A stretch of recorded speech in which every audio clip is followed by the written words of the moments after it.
یہاں بڑا آسان ہے 12 ربیع الاول کو جشن منانا، بڑا آسان ہے 12 ربیع الاول کو عید میلاد النبی کا جلوس نکالنا، آسان ہے 12 ربیع الاول کو نبی کے نام پر کیک بنا کر، آسان ہے 12 ربیع الاول کے نام پر ڈی جے اور گانے بجوا لینا۔ خود اللہ کے نبی صلی اللہ علیہ وسلم کا آخری وقت ہے، جہاں جہاں آفری کے سپرد ہونے والی ہے، آواز بند ہو چکی ہے، ہونٹ ہل رہے ہیں، حضرت عائشہ کان لگاتی ہیں تو آپ کی زبان سے یہ جملے نکل رہے تھے، اقیم الصلاۃ اقیم الصلاۃ وما ملکت ایمانکم، نماز پڑھتے رہنا اور اپنے ماتحتوں کا خیال رکھنا۔ حضرت فاطمہ اس حال میں آتی ہیں، روزانہ اپنے ابو کے چہرے کو، پیشانی کو بوسہ لیا کرتی تھی،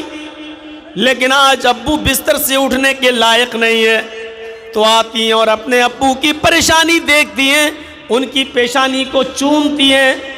اس وقت اللہ کے رسول کی حالت یہ تھی، آپ کی حالت یہ تھی، بخاری پڑھیے، نبی اکرم کا حال یہ تھا کہ اللہ کے رسول پانی کے پیالے میں، پانی کے برتن میں اپنا ہاتھ ڈالتے تھے اور اس پانی کو اپنے جسم پر ملتے جاتے تھے، اس پانی کو اپنے جسم پر ملتے جاتے تھے، بار بار پانی میں ہاتھ ڈالتے اور اپنے جسم پر ملتے جا رہے ہیں اور کہتے جاتے ان للموت سکرات ان للموت سکرات ان للموت سکرات، موت کے لیے بڑی بے چینیاں ہیں، موت کے لیے بڑی پریشانیاں ہیں، موت کے لیے بڑی دشواریاں ہیں، موت آسانی سے نہیں آتی ہے، موت بڑی تکلیف سے آتی ہے، روح آسانی سے نہیں کھنچتی ہے، روح بڑی تکلیف کے ساتھ کھنچتی ہے، موت کے لیے بڑی آسانیاں ہیں، موت کے لیے بڑی پریشانیاں ہیں، موت کے لیے بڑی تکلیفیں ہیں۔ یہ اللہ کے نبی کی زبان سے جملے نکلتے جا رہے ہیں۔ پھر نظریں آسمان پر ٹکی اور ٹکی کی ٹکی رہ گئی، کھجور کے پتوں سے بنی ہوئی وہ چھت، جس چھت کے نیچے اللہ کے نبی رہتے تھے، یہ سیمنٹ کی چھتیں نہیں ہوا کرتی تھیں۔ اللہ کے نبی جس حجرے میں رہتے تھے، اس حجرے کی چھت کھجور کے پتوں سے بنائی گئی تھی، کھجور کے پتے سے ایسی چھپا دیا گیا، بس سر چھپانے کے لیے۔ آپ کی آنکھیں کھلی تو کھلی کی کھلی رہ گئیں، اور آخری جملہ یہ نکلا اللہ کے نبی کا، اللہم بالرفیق الاعلی، اللہم بالرفیق الاعلی، اللہم بالرفیق الاعلی، اے اللہ رفیق اعلیٰ میں، رفیق اعلیٰ میں، نیک لوگوں میں اے اللہ میرا بھی شمار کر لے، اے اللہ اپنے نیک اور بزرگ بندوں میں میرا بھی شمار کر لے۔ اور یہ آخری جملہ نکلا، اور اس کے بعد اللہ کے نبی ہمیشہ کے لیے دنیا چھوڑ گئے، اللہ کو پیارے ہو گئے۔